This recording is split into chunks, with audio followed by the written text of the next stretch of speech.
Hello મિત્રો, કેમ છો તમે બધા? આઈ હોપ તમે બધા મજામાં હશો. તો આજની આપણી રેસીપી છે પ્રોટીનથી ભરપૂર એવી મગની દાળની ઇડલી બનાવીશું. તેના માટેના ઇન્ગ્રેડિયન્ટ્સ જોઈ લઈએ. તો આપણે 1 કપ મગની દાળને 2 થી 3 વખત ધોઈ અને 2 કલાક માટે મેં નોર્મલ ગોરાના પાણીમાં જ મેં એને પલાળી લીધેલી છે. 1 લીલું મરચું અને આદુનો ટુકડો, 1 કપ રવો ઓપ્શનલ છે, તમે ખાલી મગની દાળમાંથી પણ બનાવી શકો છો. 1 ટીસ્પૂન હળદર, સ્વાદ અનુસાર મીઠું, બેકિંગ સોડા, વઘાર માટે રાઈ, જીરું અને હિંગ લીધેલી છે. તો ચાલો રેસીપી સ્ટાર્ટ કરીએ. સૌપ્રથમ આપણે દાળને પીસી લેશું. તો અહીંયા મેં એક મિક્સર જાર લઈ લીધું છે, એમાં દાળ એડ કરીશું.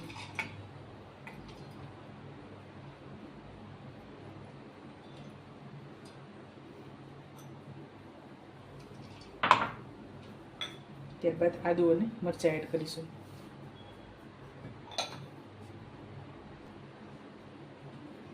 તો આપણે આને પીસી લીધું છે, એકદમ ઝીણું પીસવાનું છે આપણાને. તો આપણે એક બાઉલમાં કાઢી લઈશું.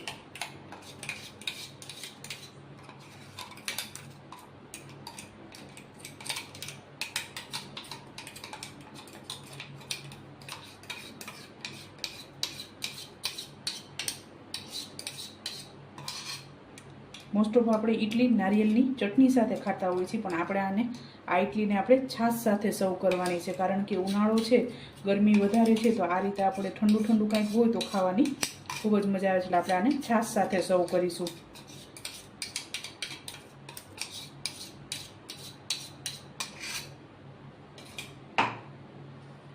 ત્યારબાદ રવો એડ કરીશું.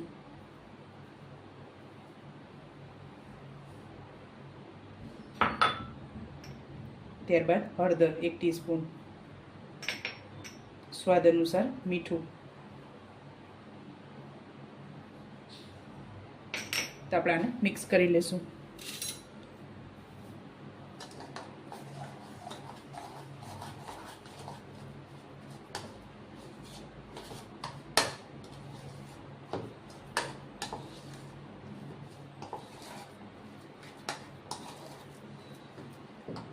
તો આપણે આમાં થોડુંક પાણી કે છાશ, તમે કોઈ પણ વસ્તુ એડ કરી શકો છો, પણ આપણે સૌ આને છાશ સાથે કરીશું એટલે હું આમાં પાણી એડ કરું છું.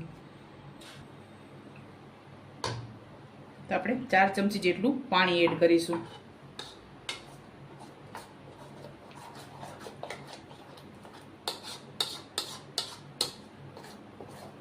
જે લોકો ડાયટિંગ કરતા હોય તેના માટે આ ઇડલી ખૂબ જ ઉપયોગી છે. કારણ કે મગની દાળ છે, મગ હેલ્થ માટે પણ ખૂબ જ ફાયદો કરે છે અને પ્રોટીનથી ભરપૂર છે. અને ઉનાળામાં ગરમી છે તો શરીરમાં ઠંડક પણ આપશે આ.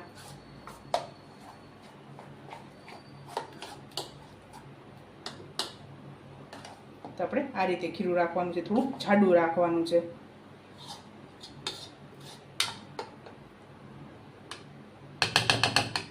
તો આપણે 2 મિનિટ માટે આને રેસ્ટ આપીશું. તો આપણે આને ઇડલી કરવાની છે, તો એ ડીશમાં મેં તેલથી ગ્રીસ કરી લીધી છે મેં એને.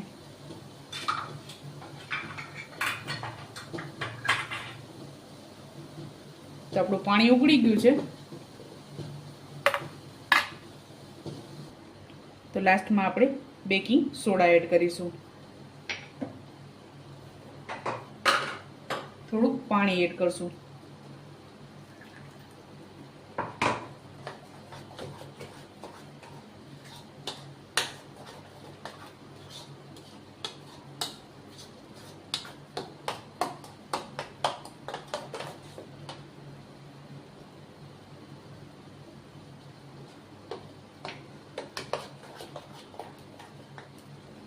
તો આપણું ખીરું તૈયાર થઈ ગયું છે. તો હવે આને ડીશમાં એડ કરી દઈશું.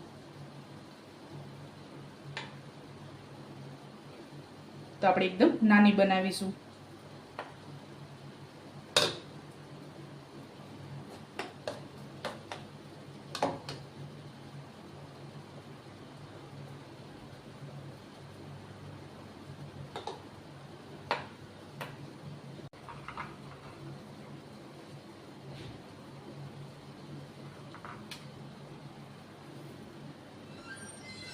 તો આપણે આને 10 થી 15 મિનિટ માટે સ્ટીમ કરીશું.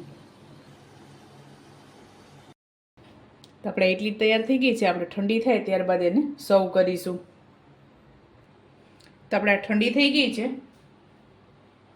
તો આપણે આને કાઢી લઈશું.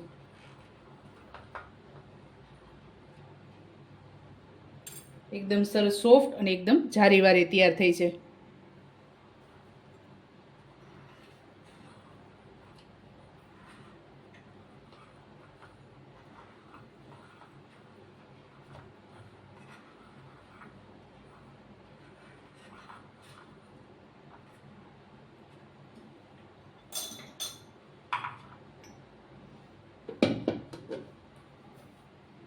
તો અહીંયા મેં ઠંડી અને ખાટી છાશ લઈ લીધી છે. એકદમ ઠંડી છાશ હોય તે આપણે લેવાની છે.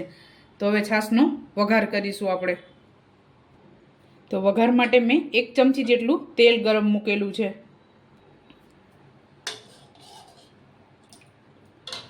તો આપણે છાશમાં થોડુંક મીઠું એડ કરશું.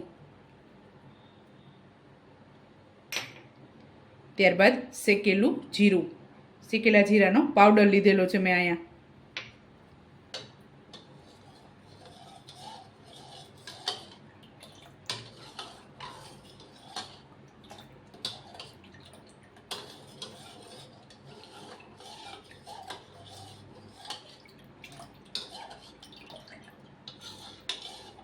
ત્યારબાદ આપણે આ ઇડલી એડ કરીશું.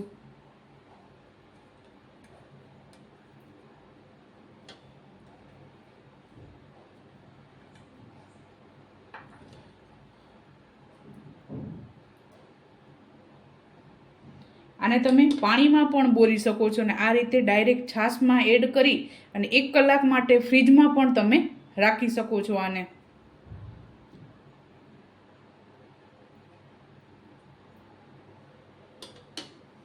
તો આપણું તેલ ગરમ થઈ ગયું છે.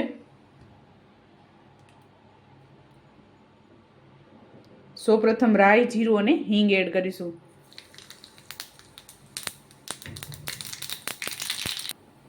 તો ગેસને આપણે બંધ કરી દઈશું અને વઘાર છાશમાં એડ કરીશું.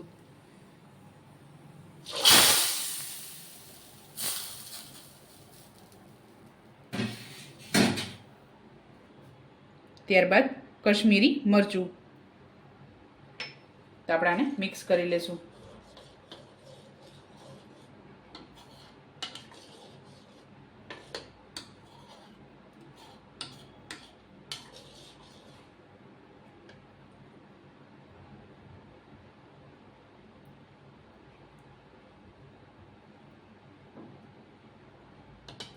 તો હવે આપણે આને સર્વ કરીશું.